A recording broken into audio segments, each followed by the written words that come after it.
안녕하세요. 오늘은 여성이 관계를 원할 때 보여주는 신호 4가지에 대해 말씀드려 볼게요. 구독과 좋아요, 알림 설정까지 부탁드려요. 그럼 바로 시작할게요. 보통 인간의 3대 욕구라고 하면 식욕, 수면욕, 그리고 성욕을 떠올립니다. 성욕은 그만큼 인간의 본능적인 욕구이며 누구나 가지고 있어요. 그런데 많은 사람들이 연애할 때 남성만 잠자리를 강하게 원한다고 생각하는데 사실 여성도 그만큼의 욕구를 가지고 있답니다. 하지만 사회적인 시선이나 편견 때문에 자신의 욕구를 숨기거나 억누르는 경우가 많죠.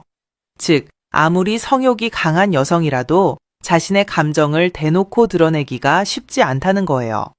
그래서 여성은 남성에게 은밀한 신호를 보내 알아차리게 만들려는 경향이 있습니다. 안타깝게도 많은 남성들이 여성이 무의식적으로 보내는 호감 신호를 알아채지 못해 연인으로 발전할 기회를 놓치는 경우가 많습니다. 그렇다면 여성은 마음에 드는 남성에게 어떤 신호를 보낼까요? 오늘은 여성이 호감 있는 남성에게 어떤 행동으로 신호를 보내는지 구체적으로 알려드릴 테니 영상에 집중해서 끝까지 봐주세요. 여성이 관계를 원할 때 보여주는 신호 4가지. 첫 번째, 쇄골이나 가슴골을 보여준다. 대부분의 남성은 나이가 들어가면서 남성 호르몬인 테스토스테론이 감소해 성욕이 점점 줄어듭니다. 하지만 여성의 경우 가장 젊고 아름다운 시기인 20대보다 오히려 중년이 되면 성욕이 높아진다는 사실을 알고 계신가요? 심리학자 데이비스 보스 교수는 이 현상을 다음과 같이 설명합니다. 여성의 경우 다른 상대와의 관계에 대한 욕구가 생겨도 임신에 대한 걱정 때문에 실행으로 옮기기 어렵습니다. 아이가 생겼을 때 감당해야 할 부담을 잘 알고 있기 때문이죠. 하지만 폐경이 가까워지고 임신 가능성이 낮아지는 40대가 되면 그런 우려가 줄어들게 됩니다. 또한 30대 기혼 여성은 임신이나 육아로 정신이 없지만 40대에서 50대가 되면 아이들도 어느 정도 성장해 부모의 손길이 덜 필요해지죠. 이런 점을 고려하면 심리적으로나 생활 여건상으로 여유가 생기는 시기라고 볼 수 있어요. 그래서 40대에서 50대 중년 여성이 새로운 관계에 가장 열려있는 시기라고 합니다. 아무리 성욕이 높아진 중년 여성이라 해도 직접적으로 자신의 욕구를 드러내기는 쉽지 않습니다. 이는 진화 심리학적으로 수동적인 방식에 익숙한 여성의 본능이기 때문이죠. 그래서 여성은 직접 말하는 대신 여러 간접적인 행동을 통해 남성이 알아채고 먼저 리드해 주길 기대하는 거예요. 여성들은 호감 있는 남성에게 신호를 보내기 위해 시각적인 효과를 적극적으로 활용합니다. 특히 테스토스테론이 많이 분비되어 욕구가 높아지면 평소보다 진한 화장을 하거나 노출이 있는 옷을 입기도 해요. 이는 경쟁심을 자극하는 테스토스테론의 특성 때문인데요. 이성 앞에서 더 돋보이고 싶은 욕구가 커지기 때문입니다. 그래서 자신도 모르게 평소보다 더 눈에 띄고 싶어져 과감한 스타일을 선택하게 되는 거예요. 이처럼 욕구가 높아진 여성들은 남성이 시각적인 자극에 민감하다는 것을 잘 알기 때문에 그 점을 최대한 활용하려 합니다. 그래서 가슴이 보일 정도로 깊게 파인 원피스나 단추를 여러 개 풀어 가슴골을 드러내는 경우도 있죠. 여성은 본능적으로 남성이 어떤 부분에 반응하는지 잘 알고 있거든요. 그런데 지나치게 노출이 심한 옷은 오히려 역효과를 낼 수 있기 때문에 센스 있는 여성들은 가슴골보다는 쇄골이 살짝 드러나는 정도의 옷을 선호합니다. 대놓고 보여주는 것보다 보일 듯 말 듯한 매력이 남성에게 더 강하게 다가온다는 걸 잘 알기 때문이에요. 즉, 몸매가 다 드러나는 노출보다는 쇄골이 살짝 보이는 정도의 스타일을 선택하는 거죠. 남성은 여성의 이런 행동에 굉장히 취약합니다. 가슴골이나 쇄골을 보는 순간 무장해제되어 그녀에게 빠져들기 쉽죠. 만약 데이트 자리에서 여성이 쇄골이나 가슴골이 살짝 드러나는 옷을 입고 은근한 매력을 발산하고 있다면 작정하고 나왔다는 신호로 볼 수 있으니 적극적으로 반응하시길 바랍니다. 두 번째, 목덜미를 보여준다.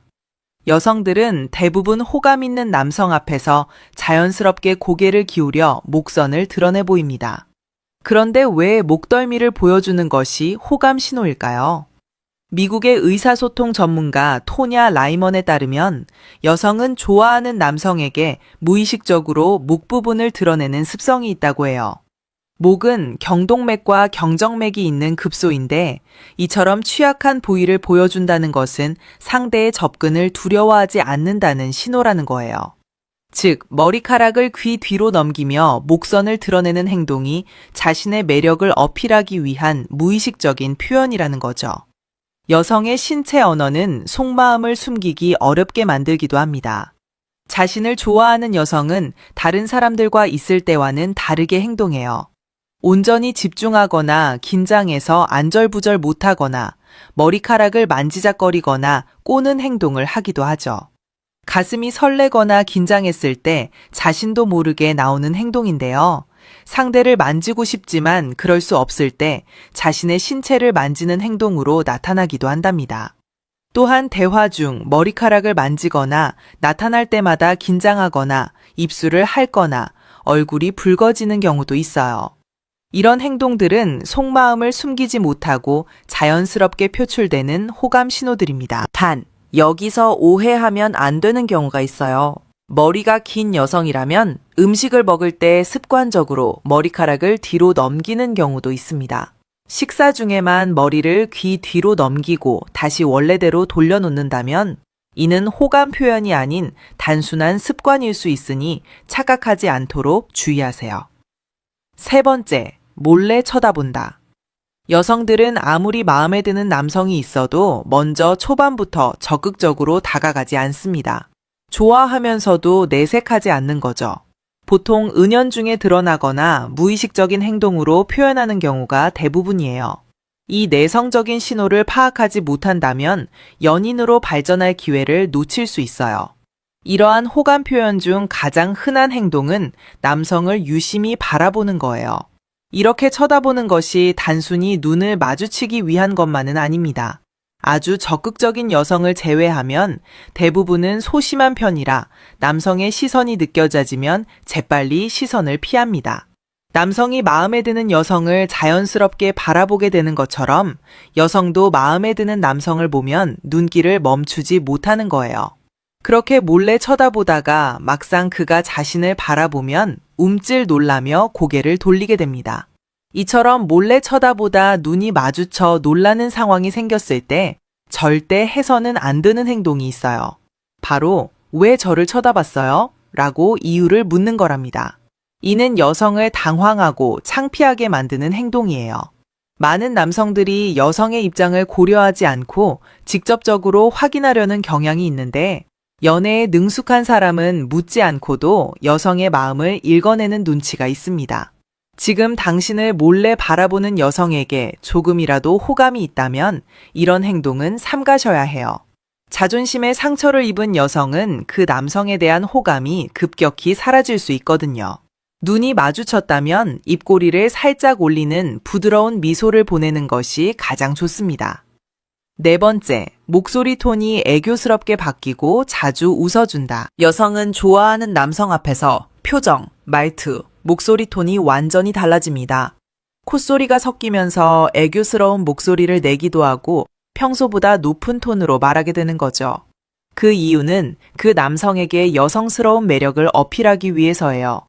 진화 심리학적으로 남성은 여성성이 강한 여성에게 더 끌리는데 여성들은 본능적으로 그것을 알고 있거든요. 그리고 남성의 관심을 끄는 가장 효과적인 방법 중 하나가 바로 웃어주는 것이랍니다. 자신감 있고 밝게 활짝 웃는 미소만큼 매력적인 것이 없어요. 웃음은 인간의 가장 기본적인 긍정적 표현이자 상대에게 좋은 감정을 이끌어내는 수단입니다. 웃는 표정이 그 사람의 매력도를 높인다는 연구 결과도 이미 여러 차례 발표된 바 있어요. 여성이 평소보다 유난히 애교를 부리거나 자주 웃거나 자꾸 쳐다본다면 호감을 표현하고 있는 거랍니다. 다만 평소에도 애교가 많고 여성스러운 분들이 있기 때문에 말투와 표정만으로 속마음을 파악하기가 쉽지 않을 수 있어요.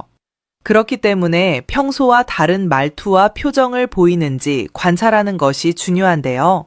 주변 사람들을 대하는 평소 태도와 비교해 보시면 쉽게 알 수 있을 거예요.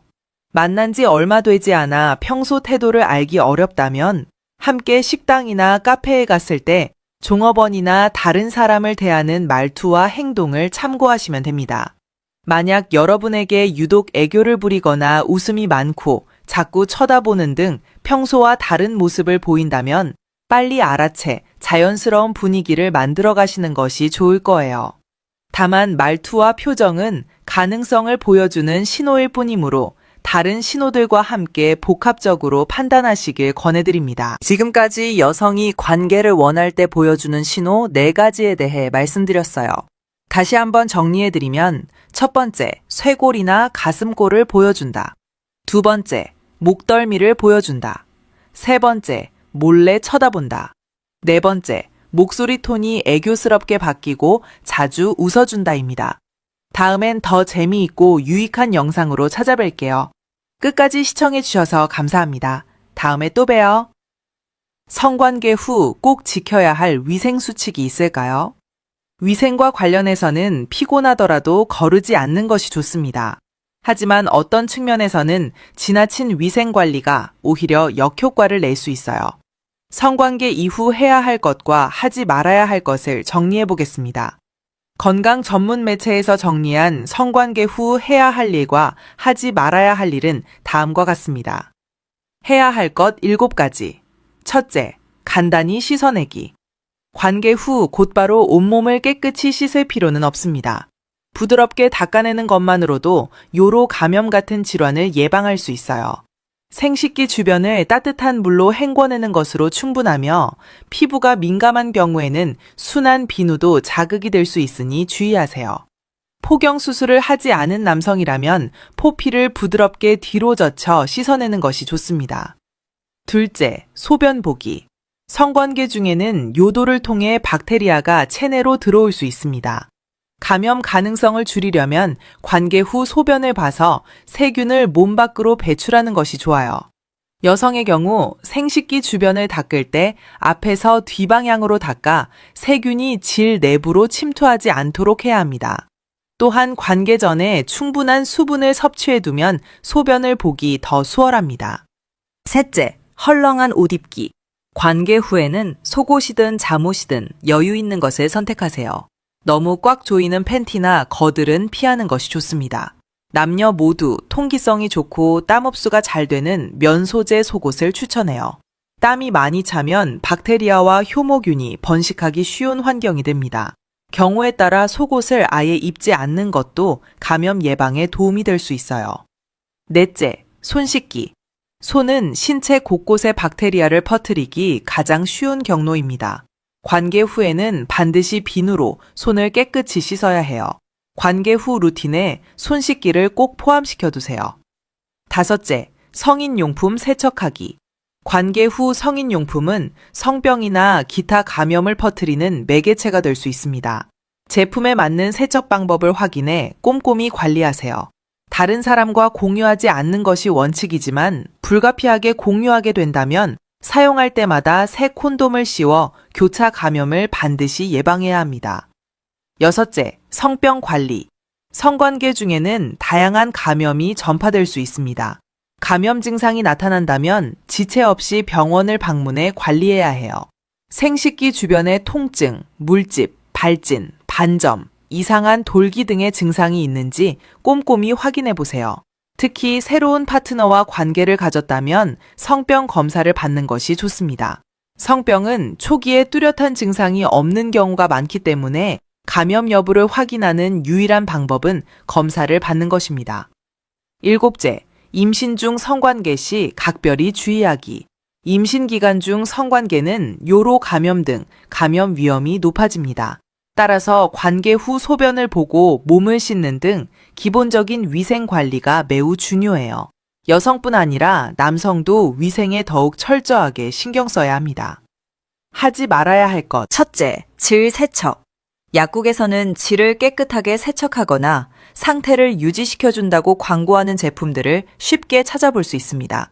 일부 여성들은 이러한 제품으로 관계 후 질 내부를 세척하기도 해요. 하지만 전문가들은 질 세척이 오히려 감염 위험을 높일 수 있다고 경고합니다. 질을 보호하는 유익균을 과도하게 제거해 자연적인 방어 기능을 무너뜨릴 수 있기 때문이에요. 관계 후 질을 관리하는 가장 좋은 방법은 그대로 두는 것입니다.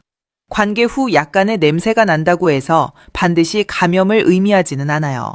미미한 냄새는 정상적인 범주 안에 있습니다. 둘째, 자극적인 세정제 사용. 화학 성분이 들어간 세척 티슈나 스프레이 등은 피부에 오히려 자극을 줄 수 있습니다. 자극성 성분이 함유된 비누, 세정제, 샴푸, 향수 등은 해당 부위에 사용하지 않도록 주의하세요. 특히 향이 강한 탐폰, 위생패드, 파우더 등도 피하는 것이 좋습니다. 기억하세요. 관계 후에는 따뜻한 물로 부드럽게 헹궈내는 것만으로 충분합니다.